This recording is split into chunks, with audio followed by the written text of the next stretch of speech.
नमस्कार दोस्तों, मैं राहुल शर्मा आप सभी का हार्दिक अभिनंदन करता हूं टेक्स्ट बुक के प्लेटफॉर्म पर। 2025 का प्रीलिम्स का एग्जाम यूपीएससी का होने वाला है 25 मई को। यानी लगभग आपके पास आज से अगर मैं दिनों को काउंट करूं तो लगभग 4 महीने बचे हैं। अब इस 4 महीने में किस तरीके से हम स्ट्रेटेजी को फॉलो करें, वो कौन सी स्ट्रेटेजी होगी जिसके थ्रू हम बड़े इजी वे में इस प्रीलिम्स को क्रैक कर सकें। देखिए, वो वाले दिन तो गए कि मेंस ओरिएंटेड आपको प्रिपरेशन करनी होगी क्योंकि वो समय बीत चुका है। अब आपका 100% फोकस होना चाहिए प्रीलिम्स पर। तो आखिरकार वो कौन सी स्ट्रेटेजी हम फॉलो करें जिससे आप बड़े आराम से इस प्रीलिम्स को क्रैक कर सकें। देखिए, अगर मैं बात करूं प्रीलिम्स की यूपीएससी के, तो दो पेपर होते हैं, एक आपका जीएस का और दूसरा सी सेट का। जीएस में 100 क्वेश्चन आएंगे, सी सेट में 80 क्वेश्चन। सी सेट भी क्वालिफाइंग पेपर है, यानी 33% तो सही सवाल आपको करके आने होंगे। बात रही जीएस की, जीएस में अगर पिछले 4 से 5 साल का हम ऑन एन एवरेज देखें तो जो विद्यार्थी जिसकी एक्यूरेसी 50% यानी 50 के आसपास सवाल जो ठीक कर आता है, एवरेज ऑन एन एवरेज मतलब गलत होने के बाद जिसका ठीक 50 क्वेश्चन हो जाते हैं ठीक, वो प्रीलिम्स क्वालिफाई कर रहा है। तो आखिरकार वो कौन सी स्ट्रेटेजी है जिसकी बदौलत हम इन 4 महीने में इन 50 क्वेश्चंस के टारगेट को कंप्लीट कर लें। तो मैं उसी पर आपका ध्यान लेके आने की कोशिश करूंगा इस वीडियो के थ्रू। अगर आपने ये स्ट्रेटेजी फॉलो कर ली दोस्तों, तो डेफिनेटली वो जो 50 का आंकड़ा है आपके प्रीलिम्स में जीएस पेपर का और सीसेट का 33% का क्वालिफाई का, वो बड़े आप से आप क्रैक कर सकते हैं। तो चलिए इस पर फोकस करते हैं। मैं इसमें कई सारे अहम मुद्दों पर बात करूंगा, जैसे कि आपका जो समय, जो टाइम मैनेजमेंट है वो किस तरीके से होना चाहिए, कौन से सब्जेक्ट को आपको प्रेफरेंस देनी है, करंट अफेयर्स को किस तरीके से तैयार करें, मॉक टेस्ट क्या इंपॉर्टेंट है कि नहीं है, सीसेट पर भी हम बात करेंगे, रिवीजन पर भी बात करेंगे और सबसे इंपॉर्टेंट आपके स्वास्थ्य के ऊपर भी हम बात करेंगे, क्योंकि ये जो टाइम है बहुत क्रूशियल है। तो आपको अपने जो हेल्थ है उस पर भी फोकस करनी होगी। तो चलिए शुरुआत करते हैं, कुछ इंपॉर्टेंट पॉइंट्स की ओर हम आगे बढ़ते हैं। लेकिन उससे पहले मैं आपको बता दूं दोस्तों, निर्णय आईएएस लेके आया है सेल का पिटारा, यानी कि इस पिटारे में बहुत कुछ है। जैसे अगर आप हमारे किसी भी कोर्स का जो यूपीएससी से संबंधित है, यूपीएससी का फाउंडेशन कोर्स में सब्सक्रिप्शन लेते हैं, तो बस आपको एक बार पे करना होगा और लाइफ टाइम आप इस कोर्स की वैलिडिटी ले सकते हैं अप टू द 4 इयर्स। इसके अलावा दोस्तों आपको फ्री ऑफ कॉस्ट मुहैया कराया जाएगा प्रीलिम्स क्रैश कोर्स। इसके साथ साथ आपको द हिंदू का जो ई सब्सक्रिप्शन है वो भी प्रोवाइड किया जाएगा। इस कोर्स से संबंधित अगर आपकी कोई क्वेरी है तो आप हमसे 1-to-1 डिस्कशन कर सकते हैं। अगर आप मेरे से डिस्कशन करना चाहते हैं तो इस वीडियो के डिस्क्रिप्शन में लिंक दीजिए, उस लिंक पर क्लिक कीजिए, गूगल फॉर्म भी दिया गया है, उस गूगल फॉर्म को फिल कीजिए, आप मेरे से कनेक्ट कर सकते हैं थ्रू जूम। देखिए, ये जो सेल है, जो टेक्स्ट बुक की निर्णय इसकी जो सेल है, जिसमें आप एक बार पे करके यूपीएससी के कोर्स के लिए लाइफ टाइम वैलिडिटी ले सकते हैं इस कोर्स की, उसकी आज लास्ट डेट है। ये 25 तारीख को सेल शुरू हुई थी, 25 जनवरी, 26 जनवरी और आज लास्ट डेट है 27 जनवरी। यानी 27 जनवरी को रात 12 बजे के बाद ये सेल खत्म हो जाएगी। तो आपके पास एक शानदार ऑफर है। तो चलिए आज हम बात कर लेते हैं अपना कि किस तरीके से वो हमारी स्ट्रेटेजी होनी चाहिए। तो सबसे पहले बात करते हैं कि पूरे दिन के हमारे स्ट्रेटेजी किस तरीके की होनी चाहिए। तो दोस्तों आपको क्या करना है, पूरे दिन को 3 पार्ट में डिवाइड कर लीजिए। ठीक है, 3 हिस्सों में बांट लीजिए। एक हो गया सुबह का टाइम, एक दोपहर का और एक शाम का यानी इवनिंग का। सुबह के टाइम आप कोई भी नया टॉपिक पढ़िए, जो भी आपको नया टॉपिक पढ़ना है तो वो आप मॉर्निंग के टाइम में रखिए। मैं तो यही कहूंगा कि आप मॉर्निंग में जल्दी उठिए, लेकिन आप जिस समय भी उठते हैं, ठीक है, हो सकता है आप लेट नाइट तक पढ़ें, तो आप जिस समय भी उठें तो उस समय स्टार्टिंग कीजिए एक नए टॉपिक से। दोपहर के टाइम को यानी कि नून के समय को आप रिवीजन में रखिए। ठीक है, उस समय रिवाइज कीजिए, जितना मैक्सिमम आप रिवीजन कर सकते हैं। और शाम के समय को आप मॉक टेस्ट और करंट अफेयर्स पर फोकस कीजिए। ठीक है, तो क्या बताया, पूरे दिन को आपको 3 हिस्सों में बांट देना है।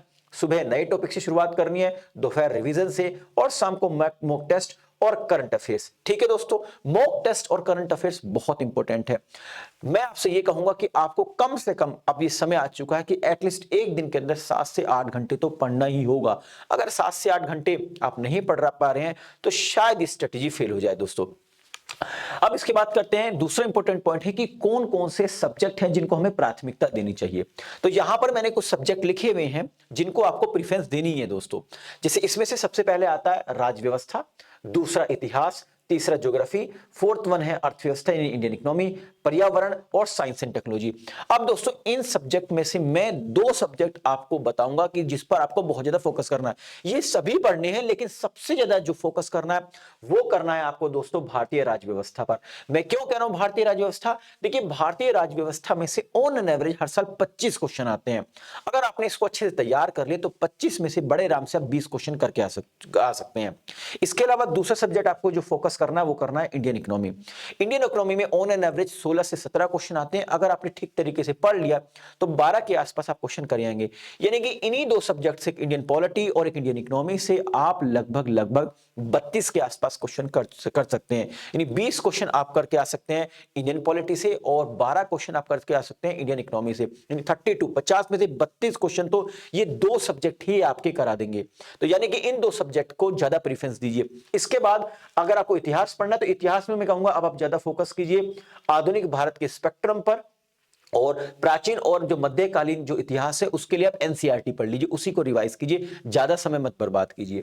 ठीक है, भूगोल के लिए, ज्योग्राफी के लिए क्लास 11th और 12th की एनसीईआरटी को अच्छे से तैयार कीजिए और नक्शे पर फोकस कीजिए, यानी मैप को थोड़ा ध्यान दीजिए क्योंकि कई बार 1 या 2 क्वेश्चन देखने को मिले हैं मैप बेस्ड। 11th और 12th की एनसीईआरटी को अच्छे से कीजिए और मैं कहूंगा कि क्लाइमेटोलॉजी और ओशिनोग्राफी पर ज्यादा फोकस कीजिएगा दोस्तों आपका ज्योग्राफी में। पर्यावरण के लिए शंकर आईएएस की बुक बड़ी फेमस है, बहुत चर्चित है, उसको देख सकते हैं। ठीक है दोस्तों, करंट अफेयर्स से जुड़े इसके जो मुद्दे हैं उसको आप किसी मैगजीन से कवर कर लीजिए। साइंस एंड टेक्नोलॉजी पर भी मैं यही कहूंगा कि साइंस एंड टेक्नोलॉजी के लिए बहुत से लोग कहेंगे कि बायोलॉजी की एनसीईआरटी पढ़ लीजिए, फिजिक्स की बुक पढ़ लीजिए। नो नीड टू रीड, बस करंट अफेयर्स से रिलेटेड जो चीजें हैं उस पर थोड़ा सा ध्यान दे लीजिए, वो मंथली मैगजीन में मिल ही जाता है। रही बात इंडियन इकोनॉमी की, तो इंडियन इकोनॉमी की आप इसी चैनल पर एक प्लेलिस्ट है और मैं मैराथन सेशन भी ले रहा हूं, तो वहां से मेरी सारी वीडियोस देख लीजिए, आपका बेसिक स्ट्रांग हो जाएगा।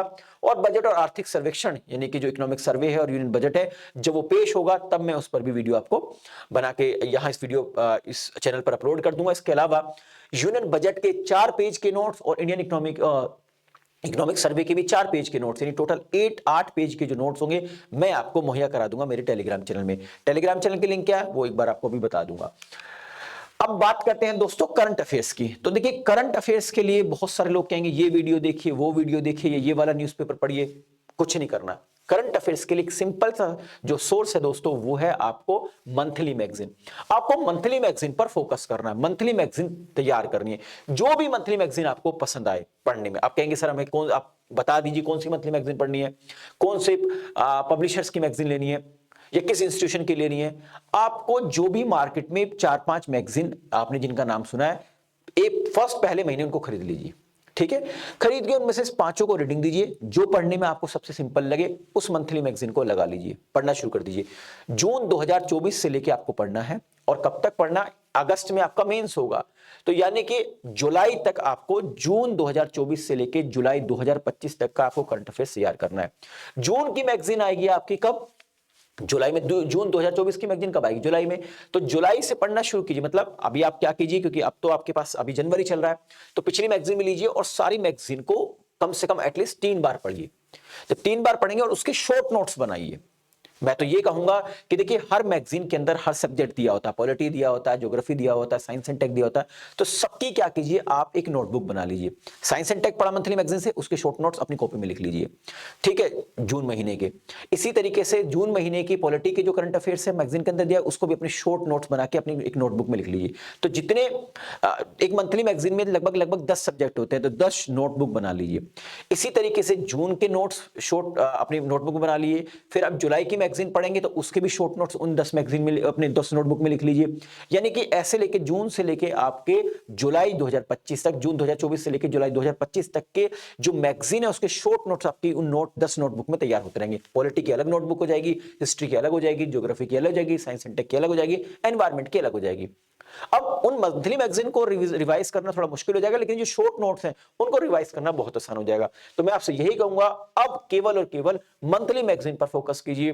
कहीं पर अपना टाइम वेस्ट मत कीजिए कि मुझे ये न्यूज़पेपर पढ़ना है, ये वीडियो देखनी है। Don't waste your time, only focus on the monthly magazine. ठीक है दोस्तों, तो करंट अफेयर्स के लिए मंथली मैगजीन पढ़िए। अब सबसे इंपॉर्टेंट है वो है दोस्तों मॉक टेस्ट। मॉक टेस्ट पर बहुत फोकस कीजिए, ठीक है, बहुत ज्यादा प्रैक्टिस कीजिए। मैं आपसे ये कहूंगा कि हफ्ते में, वीक में कम से कम 2 मॉक टेस्ट जरूर लगाइए, एटलीस्ट 2। ठीक है, तो लगभग लगभग आपके पास अगर मैं कहूं कि 4 महीने हैं, 4 में से आप कम से कम अगर एक वीक में आप 2 मॉक टेस्ट लगा रहे हैं तो यानी कि एक मंथ में आप 12, ठीक है, सॉरी 8 लगा देंगे, 8 मॉक टेस्ट। मतलब लगभग लगभग आप 25 से 30 के आसपास मॉक टेस्ट जरूर लगाइएगा। ये आपका कॉन्फिडेंस बिल्ड करेगा, ठीक है, आपके अंदर एक फीलिंग आएगी कि yes we can crack this prelims. ठीक, तो एटलीस्ट कम से कम 25 से 30 तो मॉक लगाइए। धीरे धीरे अपनी एक्यूरेसी बढ़ाइए। हो सकता है शुरू में जब आप मॉक दें तो आपके 100 में से लगभग 10 या 12 ही क्वेश्चन ठीक हो, या उससे कम भी हो सकते हैं, लेकिन आप देखेंगे जब लास्ट तक आप 25 से 30 ये लास्ट मॉक टेस्ट पे आएंगे, मान लीजिए सपोज कि जब आपने 30 मॉक टेस्ट लगाते हैं, जब 30 नंबर के मॉक टेस्ट पे आएंगे, उस समय आपकी एक्यूरेसी काफी बढ़ती हुई नजर आएगी, और वो हो सकता है कि कुछ स्टूडेंट के तो 70-80% तक क्रॉस कर जाए। तो अगर आपकी 70-80% तक एक्यूरेसी आ रही है मॉक टेस्ट की, तो डेफिनेटली आप अच्छा करने वाले हैं प्रीलिम्स में। तो मॉक टेस्ट बहुत इंपॉर्टेंट है। इसके अलावा बात कर लेते हैं सी सेट की। भाई बहुत इंपॉर्टेंट है, बच्चे जीएस में अच्छा कर जाते हैं लेकिन सी सेट में बाहर हो जाते हैं। तो सी सेट के लिए मैं आपसे यही कहूंगा कि डेली बेसिस पर 1 घंटा सी सेट को दें। मैथ, लॉजिकल रीजनिंग और इंग्लिश पर फोकस करें।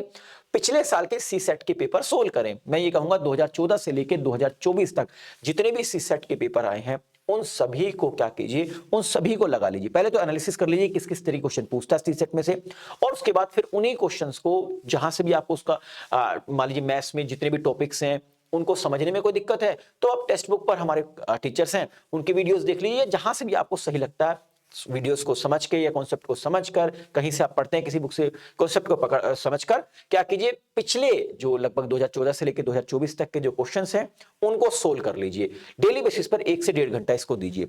ठीक है, तो सी सेट को अगर आप देंगे तो आपका डेफिनेटली अच्छे से ये मुझे लगता है कि सी सेट में भी आपको कोई दिक्कत आने वाली नहीं है। इसके अलावा दोस्तों रिवीजन को बहुत ज्यादा प्रेफरेंस दीजिएगा।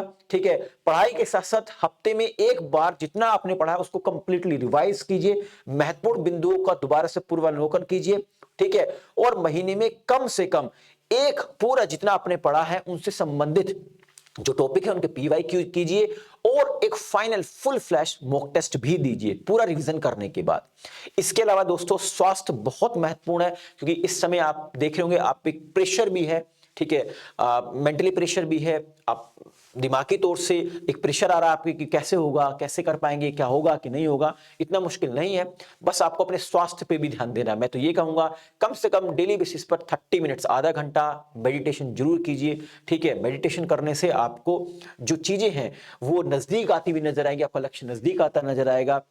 खुल के नींद लीजिए, कम से कम 6 से 7 घंटा अच्छे से सोइए आप। ठीक है, अगर आपका स्वास्थ्य ठीक है तो फिर मुझे लगता है कि दुनिया में कुछ भी दूर नहीं है आपसे।